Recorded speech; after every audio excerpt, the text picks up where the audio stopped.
아멘.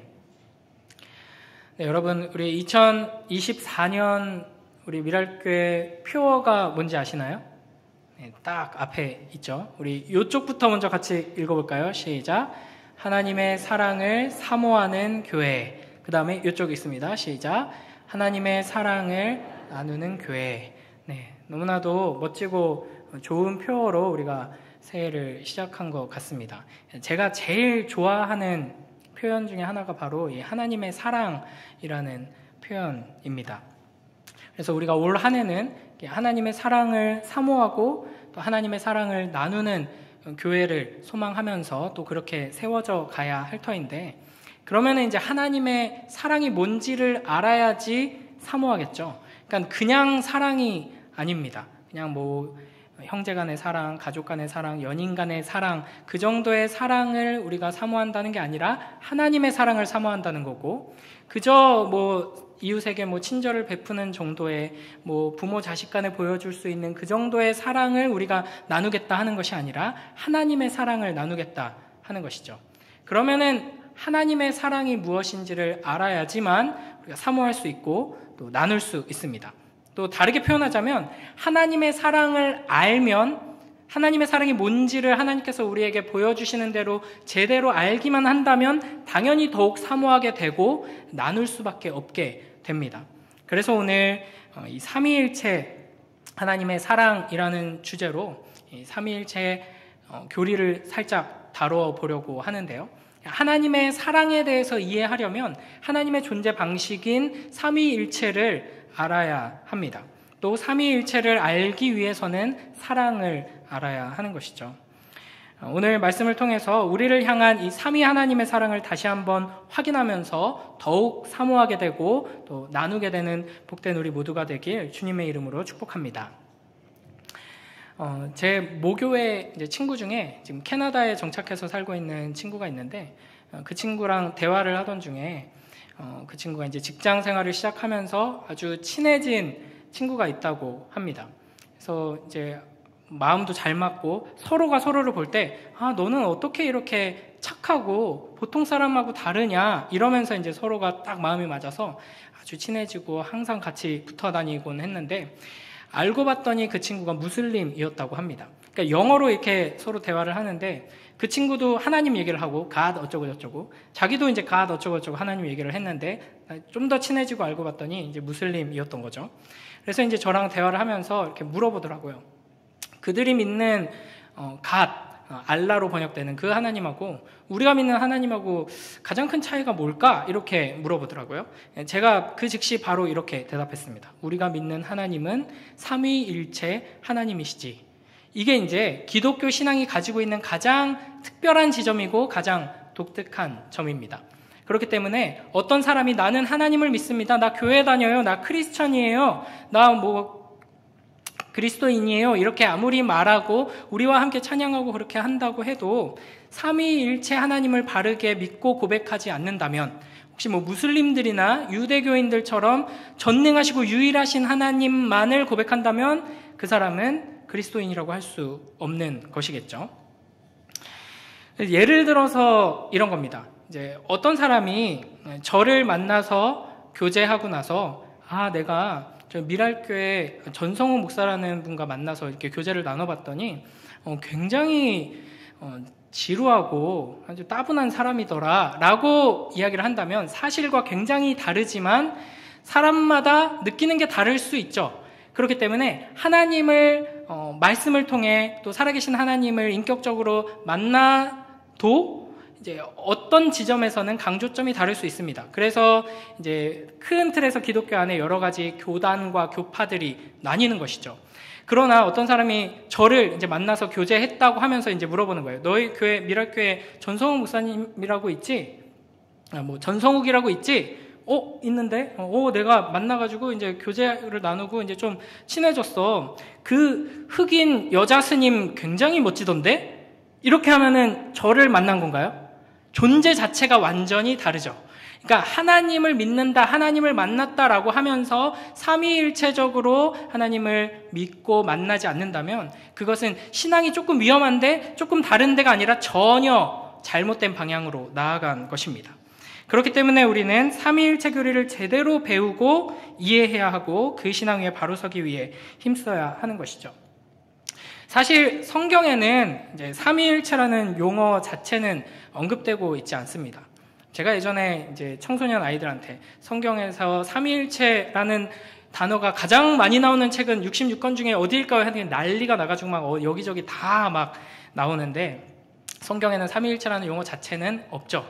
그러나 성경은 굉장히 반복적으로 하나님에 대해서 한 하나님이시라고 강조하면서 또 동시에 성부, 성자, 성령을 각각 하나님으로 높이고 있습니다. 대표적으로 신명기 6장 4절에서는 이스라엘아 들으라 우리 하나님 여호와는 오직 유일한 여호와이시니 라고 말씀하시죠. 이것은 물론 이제 하나님이 한 분이라는 의미보다는 유일하시다는 데 강조점이 있지만 어쨌든 이처럼 성경에서는 하나님의 유일성을 굉장히 강조합니다. 그러면서 동시에 성자 예수 그리스도와 성령 하나님을 하나님으로 고백하는 것이죠. 특별히 예수님께서는 자신을 하나님과 동등한 존재로 드러내셨습니다. 제자들이 자신을 그렇게 경배하는 걸 기꺼이 받으셨습니다. 그러다 보니까 이 하나님의 유일성을 목숨과 같이 지키는 유대교 종교 지도자들이 예수님을 미워하고 신성 모독죄라고 외치면서 막 죽이려고 했던 것이죠. 그리고 사도행전 5장 3절 4절을 보면은 베드로가 성령을 속인 것을 하나님을 속인 것이다 이렇게 표현하고 있습니다. 시간 관계상 이러한 구절들을 다 찾아볼 수는 없지만 성경 전체에 반복적으로 오직 유일하신 한 분 하나님에 대해서 강조하면서 동시에 성부, 성자, 성령 하나님을 하나님으로 언급하면서 높이고 있습니다. 특별히 예수님께서 세례 받으시는 장면에서 아버지 하나님, 성자 예수 그리스도, 성령 하나님이 동시에 등장하시죠.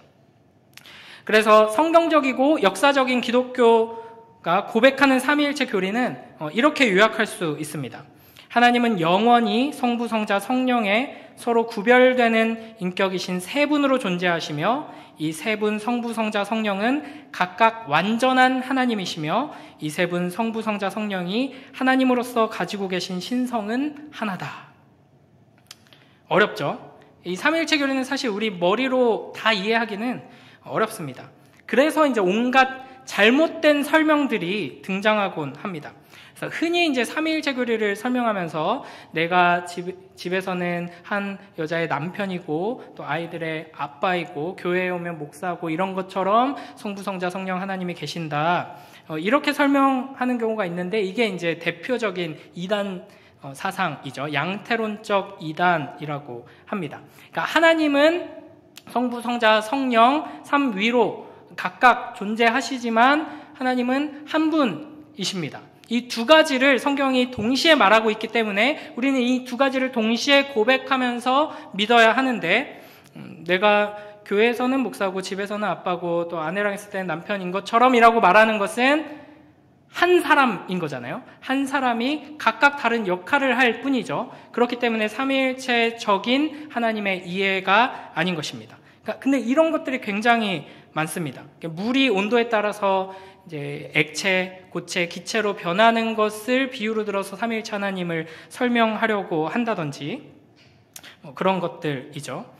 또 이제 어떤 이들은 컴퓨터 모니터와 키보드와 본체를 가지고 설명하기도 하는데 그렇게 되면은 이제 예수님만 계실 때 하나님이 부족하다라고 생각하지 않죠. 성령님만 계실 때 하나님이 3분의 1만 있다 이렇게 하지 않죠.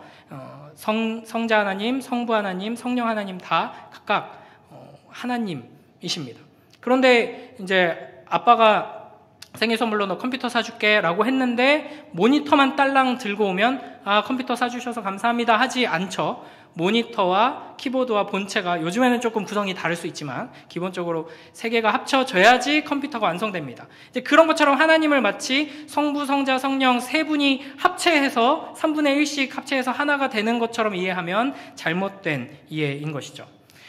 이제 예전에 어떤 아이가 이제 차에 타가지고 여자 꼬마아이가 교회 끝나고 이제 집에 오는 길에 엄마랑 대화를 하는 걸 엄마가 찍어서 올렸나 봐요, SNS에.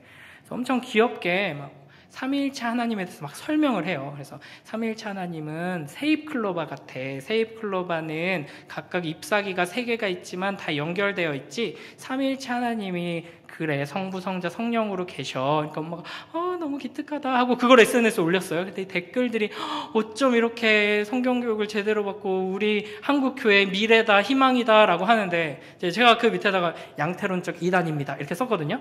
근데 이제 그 밑에 악플이 막 어떻게 아이한테 그런 말을 할 수 있냐고. 이게 이제 성경을 제대로 잘 가르치지 않으면은, 잘못 설명하려고 하려면 특별히 삼위일체 교리에 있어서는 쉽게 이단에 빠집니다. 그래서 이제 제가 함정을 파놓으면은 여러분 대부분을 이단에 걸어가지고 제가 이제 넘길 수 있는 아주 위험한 교리이기도 하죠. 그리고 막 이런 설명도 있어요. 태양을 가지고 이제 막 설명을 해요.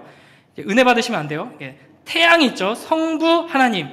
그 태양의 존재가 있는데, 그 태양을 우리는 어떻게 느끼는가? 빛으로 우리에게 비추죠. 빛이신 예수 그리스도. 요한복음에서 계속 강조하고 있죠. 그리고 그 빛이 우리에게 비출 때, 하나님께서 우리에게 오실 때 우리는 무엇을 느끼는가? 그 따스한 성령님. 그래서 태양 그 자체와 태양이 내뿜는 빛과 열로 삼위일체 하나님을 설명할 때 아멘 하면서 막 은혜를 받으면 이제 이단이 되는 것입니다. 그러므로 우리는 이제 성경이 우리에게 가르쳐 주는 대로 받아들이고 믿음으로 고백해야 하는 것이죠. 이게 이제 굉장히 어려워 보이는데, 사실은 초대교회 때부터 이게 가장 큰 걸림돌이었습니다.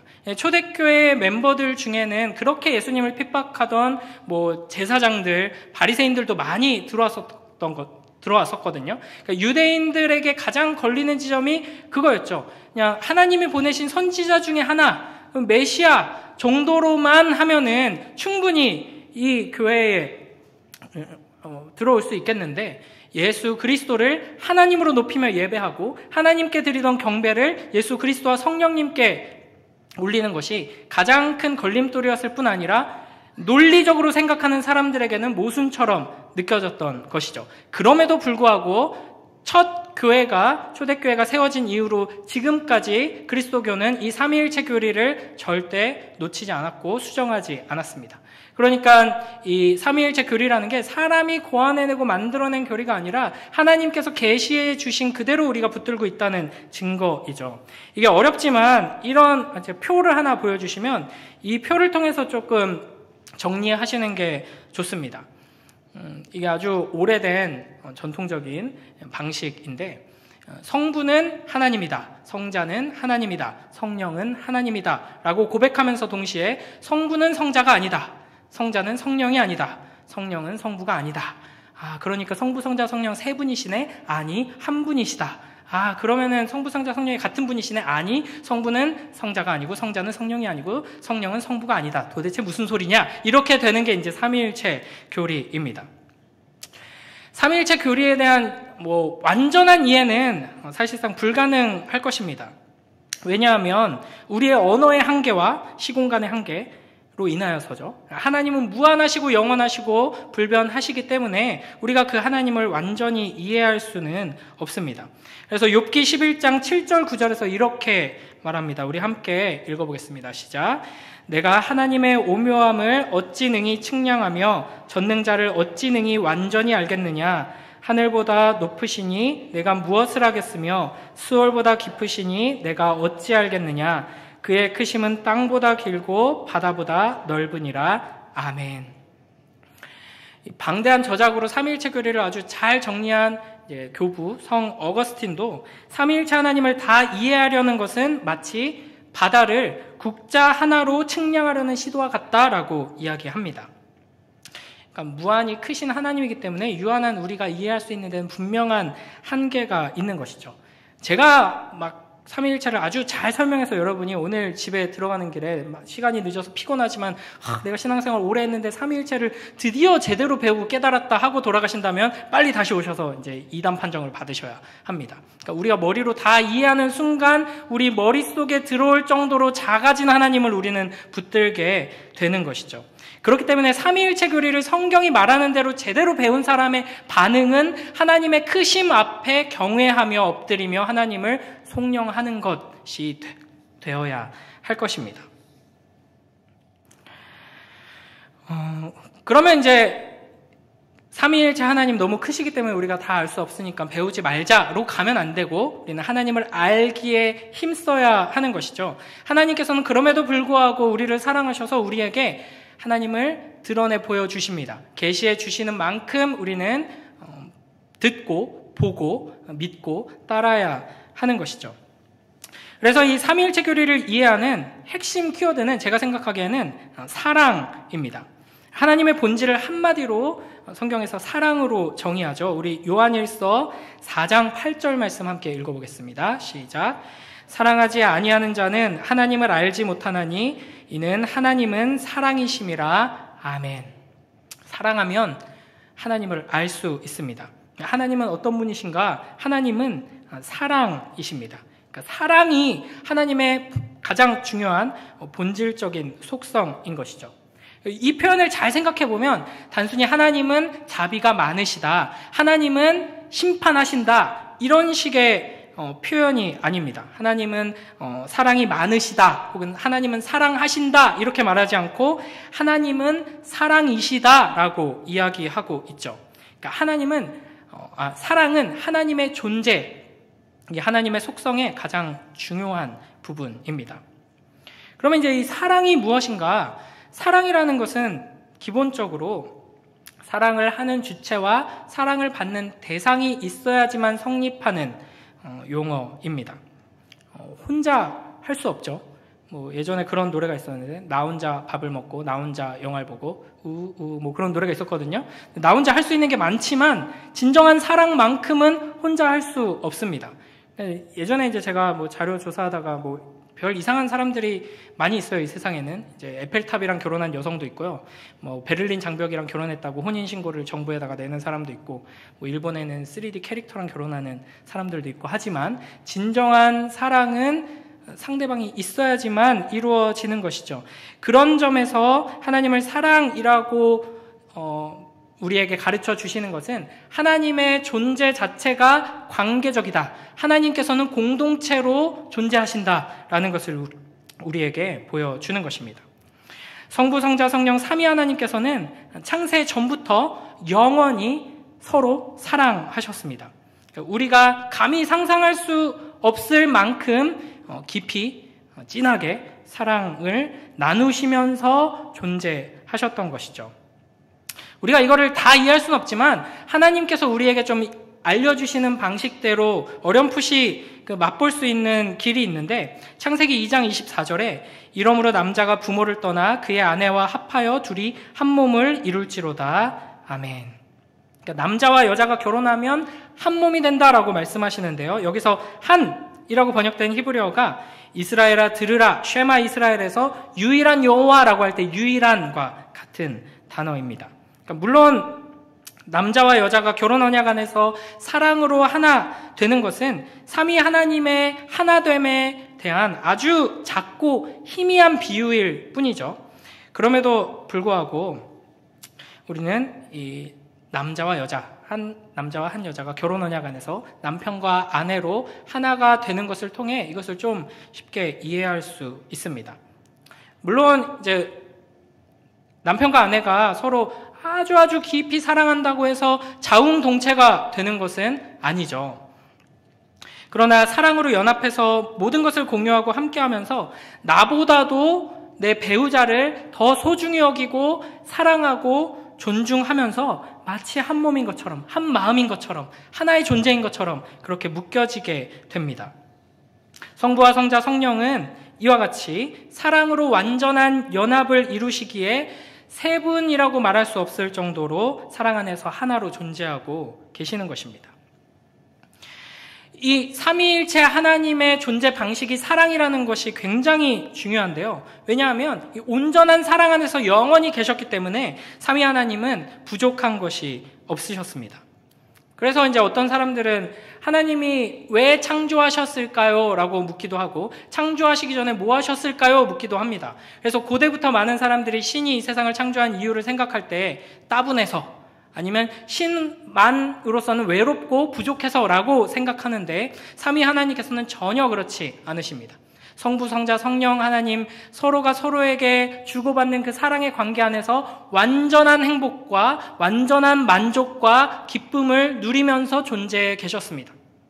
그러니까 정반대인 것이죠. 그러니까 부부가 너무 사랑하면 이 사랑을 서로 주고받고 나누다가 이 사랑을 더 흘려보내고 더 나누고 싶어서 자녀를 원하게 되죠. 그러니까 이 삼위일체 교리가 사실은 이 출산율 저하를 막을 수 있는 이 비결인데, 저를 4월 청소년에서 국회로 보내주시면 이 삼위일체적인 정책을 펼쳐가지고 이제 출산율이 팡팡 오르게 할 수가 있는데, 그러니까 이 사랑으로 충만케 되면 이 사랑이라는 속성 자체는 자신을 내어주는 것이거든요. 남을 높이는 것이고 퍼주는 겁니다. 그럼 부부가 그렇게 깊이 하나님의 사랑으로 사랑하다 보면 더 사랑을 베풀 존재를 찾게 되죠. 그래서 하나님의 사랑을 맛본 자들은 공동체 안에서 내 피부치가 아닌데도 그 다음 세대들을 위해서 헌신하고 또 서로서로 사랑하면서 이렇게 교회를 이루어 가는 것이죠.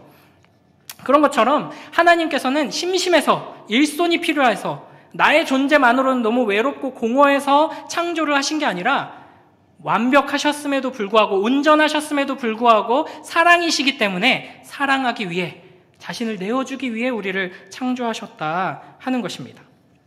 그런 점에서 이슬람의 알라신이나 유대교인들이 믿는 유일하신 한 분이신 삼위일체가 아닌 하나님은 전능하실 수 있고 위대하실 수는 있지만 사랑이실 수는 없는 것입니다. 그들은 유일한 존재이기에 외로운 절대자가 되는 것이죠. 그러나 우리 하나님은 영원한 사랑으로 그 아들을 사랑하시는 아버지이시고 영원한 사랑으로 그 아버지를 사랑하시는 아들이시며 영원한 사랑으로 아버지와 아들을 사랑하는 성령 하나님이십니다. 이 지점에서 우리는 삼위일체 하나님이 사랑이시다라는 것이 우리에게 얼마나 복된 소식인지를 기억해야 할 것입니다. 우리가 구원을 받는다 하는 것은 단순히 안 좋은 데서 좋은 데로 건진받는다 하는 의미가 아니라 영원하신 하나님과 영원히 함께하게 된다는 의미입니다. 예를 들어 불타는 건물에서 소방관이 우리를 구해줄 때 너무 고맙죠. 그러나 그 다음 날에는 그 소방관을 볼 일이 없습니다. 나와는 상관없는 사람이 됩니다. 그렇기 때문에 소방관이 나를 불길 안에서 건져줄 때 중요한 것은 그 소방관이 나를 불길에서 건질 수 있는 능력이 있는가, 그리고 그 의지가 있는가, 장비를 잘 갖추고 있는가, 이런 것들이겠죠. 그러나 그 소방관에게 건짐을 받으면서 그 소방관에게 첫눈에 반했어요. 그래서 이 소방관과 결혼을 하려고 해요. 그러면 그때부터 중요한 것은 이 소방관의 성품이 어떠한가, 다른 사람들과 관계에서 어떤 방식으로 관계를 맺으며 평판이 어떤가, 이런 것들이 중요하게 되겠죠. 그러니까 우리가 믿는 하나님은 그냥 단순히 우리에게 무언가를 해주시는 우리와 상관없는 분이 아니라 우리와 영원히 혼인관계를 맺고 사랑을 나눠야 하는 분입니다. 그렇기 때문에 그 하나님이 외로워서 부족해서 우리를 만들어내신 분이 아니라 사랑으로 충만한 영원히 행복한 하나님이라는 점은 우리에게 정말로 기쁜 소식입니다. 하나님께서 우리를 사랑하기 위해 창조하셨고 부르셨고 구원하셨다 하는 것을 기억하면서 이 삼위일체 하나님의 부르심이 바로 사랑으로의 부르심임을 기억하고 감사하고 기뻐하는 복된 우리 모두가 되길 주님의 이름으로 축복합니다. 한 가지 주제만 더 살펴보겠습니다. 하나님이 유일하신 하나님인 것 당연히 알고, 또 성부, 성자, 성령 삼위로 계신다 하는 것도 알겠고, 삼위 하나님께서 사랑 안에서 하나로 존재하신다 하는 것도 알겠는데, 그냥 하나님 1, 하나님 2, 하나님 3, 하나님 빨, 하나님 노, 하나님 파, 이런 게 아니라 왜 아버지, 아들, 성령으로 계시는가, 이런 이제 질문이 생길 수 있습니다. 그래서 이제 예를 들면 이런 거죠. 어린아이들이 이렇게, 저희 아들이 저기 있는데, 아들이 이제 저희한테 와서 이렇게 질문을 하는 거예요. 하나님이 커요? 예수님이 커요? 성령님이 커요? 이렇게 질문하면 이제 어떻게 답해야 할까요? 귀찮아, 엄마한테 물어봐. 이제 저는 이럴 것 같아요. 엄마한테 가서, 엄마, 하나님이 커요? 예수님이 커요? 성령님이 커요? 그러면, 아빠가 목사님이잖아. 아빠한테 물어봐. 그러면 다시 저한테 오겠죠? 내가 목사였구나. 저한테 또 물어보면 저는 이제 성경에게 물어봐. 이게 이제 일단은 정답이에요. 성경에게 물어봐. 성경한테 가서 물어보면 하나님의 말씀은 하나님이 커요, 예수님이 커요, 성령님이 커요 할 때 뭐라고 대답하실까? 오늘 우리가 요한복음 17장에 예수님의 기도 중에 한 구절을 읽었는데요. 거기에서 우리 요한복음 17장 4절 5절 말씀을 한번 읽어보겠습니다. 시작. 아버지께서 내게 하라고 주신 일을 내가 이루어 아버지를 이 세상에서 영화롭게 하였사오니 아버지여 창세전에 내가 아버지와 함께 가졌던 영화로서 지금도 아버지와 함께 나를 영화롭게 하옵소서. 아멘. 예수님께서 지금 아버지 하나님께 기도를 드리고 있습니다. 근데 나를 영광스럽게 해달라고 기도하고 있습니다. 또한 내가 아버지를 영광스럽게 했습니다 라고 말씀하십니다. 그러니까 만약 누군가가 하나님 당신만큼 나를 영광스럽게 해주시옵소서 라고 기도한다면 또 다른 사람들에게 제가 만약에 이제 여러분에게 중대 발표를 하겠습니다. 제가 사실 하나님만큼 영광스러운 존재입니다. 여러분은 그걸 믿으셔야 합니다. 아멘 하시면 안 돼요?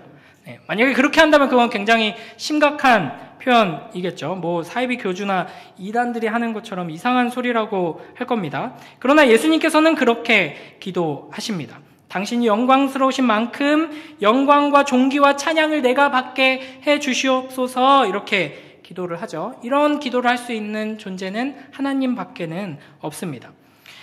이런 식으로 이제 성경에 보면 성부와 성자가 계속해서 서로를 영광스럽게 하고 있습니다. 아들 예수 그리스도께서는 아버지여 나를 영광스럽게 하옵소서라고 말씀하십니다. 성부 하나님은 예수 그리스도를 높이고 영광스럽게 하려 하십니다. 그리고 아들이신 예수 그리스도는 아버지의 말씀에 죽기까지 순종하심으로 또 아버지를 높이시죠. 그러니까 성경에서는 이런 광경이 계속 반복되는 것입니다. 아버지 하나님께, 성부 하나님께 찾아가서 하나님, 아버지가 높아요? 아들이 높아요? 성령이 높아요? 이렇게 물어보면 내 아들이 더 높지, 더 아름답지, 내 아들에게 가라 하고 예수님께로 우리를 인도합니다. 예수님께 가서 예수님 누가 더 높아요? 하면 아버지 하나님께 영광을 돌면서 높이십니다. 그럼 계속 이제 왔다 갔다 성령께 갔다 아버지께 갔다 아들에게 갔다 계속 이렇게 되는 게 성경의 가르침인 것이죠. 그러니까 우리가 보통 이제 예수님께서 아버지 하나님께 순종하는 모습을 성경을 통해 많이 보게 되고 또 한글 번역 성경에서는 특히 이제 성부 하나님과 성령 하나님을 향해서 예수님이 주로 존댓말을 쓰시거든요. 그러니까 이제 예수님이 조금 낮은가 뭐 이런 생각을 하기도 하고 이렇게 아버지와 아들이 성령을 이제 보내시니까 성령이 좀 심부름꾼이가 좀 낮은가 이렇게 생각하기도 합니다. 그러나 이제 걸그룹 뭐 K-팝 걸그룹 이런 거 보면은 걸그룹에 리더가 있고 무대에서는 센터가 있잖아요. 그런 것처럼 이제 성부 하나님이 센터고 나머지는 이제 보조 역할이구나 이렇게 생각하기가 쉽습니다. 그러나 성부도 성자를 높이시고 성령도 성자를 높이시고 성령이 성부와 성자를 다 높이시고 반복해서 이런 장면들을 우리가 성경을 통해 보게 되는 것이죠. 오늘 우리 읽었던 본문 좀 뒤에 요한복음 17장 24절을 보면요. 아버지여 내게 주신 자도 나 있는 곳에 나와 함께 있어 아버지께서 창세전부터 나를 사랑하심으로 내게 주신 나의 영광을 그들로 보게 하시기를 원하옵나이다 라고 기도하십니다. 내게 주신 나의 영광, 성부 하나님이 성자를 영광스럽게 높이셨다 하는 것이죠. 그러니까 예전 이제 제가 한창 걸그룹 좋아할 때는 이제 소녀시대를 엄청 좋아했었고요. 그 다음에 이제 에이핑크를 좋아하고 그랬었는데, 이제 요즘 케이팝 트렌드는 센터, 뭐 이런 게 없습니다. 뭐 저는 뭐 랩을 담당하는 누구예요? 뭐 저는 댄스를 담당하는 누구예요? 뭐 이런 게 없고, 다 이제 이렇게 골고루 이렇게 하는 게 트렌드라고 하더라고요. 이제 그런 것처럼 성경에서는 이제 센터가 계속 바뀝니다. 성부 하나님이 전면에 등장하셔서 영광을 받으시는 것처럼 보이다가도 성부 하나님께서 예수 그리스도를 높이시고 예수 그리스도께서 성령을 높이시고 이런 식으로 계속 센터가 바뀌는 것이죠. 세상의 걸그룹들은 만약에 센터가 정해져 있다면 이제 경쟁을 해서 더 외모가 뛰어난 사람이, 더 뭐 춤을 잘 추는 사람이, 노래를 잘하는 사람이 센터를 차지하려고 할 것입니다. 그러나 성부, 성자, 성령 하나님께서는 계속해서 서로를 센터로 밀어내시면서 영광을 받게 하시는 것이죠. 그래서 이 성경을 통해서 성부, 성자, 성령 하나님의 서로 사랑하시며 서로에게 영광을 돌리시는 모습을 보면 우리는 마치 세 분이 삼위 하나님께서 손잡고 춤추시는 것처럼 보입니다. 그래서 이거를 그리스어로 페리코레시스라고 합니다. 사진을 하나 보여주시면, 이제 번역하면 좀 어려운데 상호 내주, 뭐 경륜적 삼위일체 뭐 이렇게 하는데, 이 원어의 의미 페리코레시스라는 말을 풀어보면, 페리는 이제 그 유람선 중에 뭐 페리선 이런 표현 있잖아요. 원을 그리며 돈다라는 의미를 가지고 있고요. 코레시스는 코러스가 여기서 나온 건데 합창이란 말과 어원이 같습니다. 그래서 이제 원을 그리면서 조화롭게 노래하며 춤춘다라는 뜻을 가지고 있습니다. 그래서 이 단어가 합성되면서 손잡고 노래 부르며 함께 원 그리며 춤추는 걸 나타내는데, 초대교회 때부터 우리 신앙의 선배들은 삼위일체 하나님을 떠올릴 때 이와 같은 모습으로 성부, 성자, 성령 하나님이 서로 손잡고 아름다운 춤을 만들어내시는 것으로 이해를 했습니다. 아까 그 표와 또 모양이 비슷하죠. 이것이 바로 삼위 하나님의 아름다움이라고 할 수 있습니다. 최고로 높으신 분이 유일하신 주권자께서 모든 영광을 받으셔야 하는 그분께서 겸손하십니다. 그래서 아들에게, 아버지에게, 성령에게 그 영광을 넘기시며 서로를 높이고 계시는 것이죠. 이 삼위 하나님의 존재 자체가 그 누구도 자기 중심적이지 않다는 것, 이게 굉장히 중요합니다.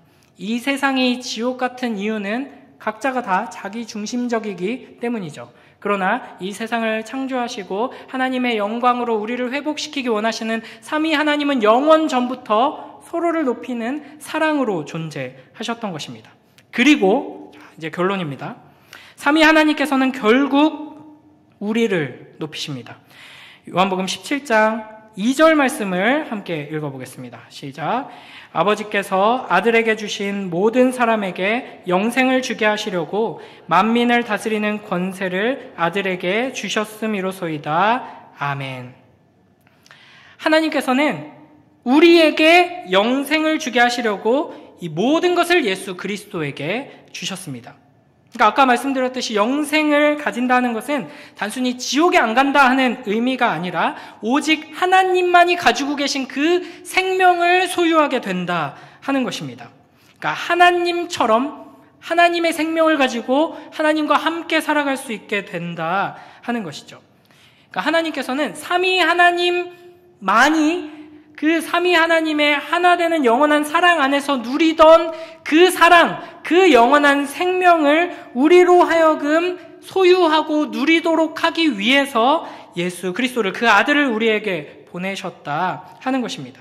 그래서 이 요한복음 17장의 예수님의 기도에서 예수님께서는 이런 식으로 기도를 하시는 것입니다. 아버지여, 내 제자들이 저와 아버지와 성령, 이 하나님이 즐기는 이 행복을, 이 사랑을 함께 누릴 수 있게 하여 주시옵소서. 이들이 우리와 같은 사랑 안에서 우리와 같이 살기를 원합니다 라고 하면서 기도하시는 것이죠. 창세기를 보면 하나님께서는 하나님의 형상으로 사람을 남자와 여자로 만드셨습니다. 첫사람 아담과 하와는 서로 사랑했죠. 그런데 그때 뱀이 나타나 이렇게 말합니다. 창세기 3장 4절 5절 말씀입니다.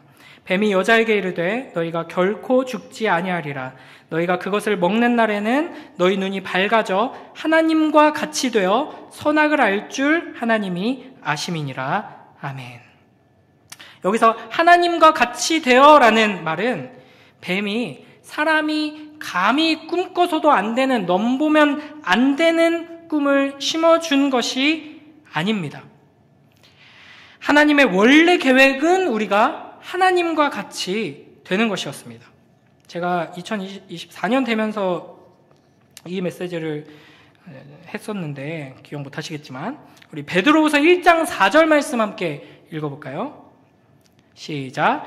이로써 그 보배롭고 지극히 큰 약속을 우리에게 주사 이 약속으로 말미암아 너희가 정욕 때문에 세상에서 썩어질 것을 피하여 신성한 성품에 참여하는 자가 되게 하려 하셨느니라. 아멘. 우리 새해 목표를 무엇으로 잡아야 한다고 했는지 기억나시나요?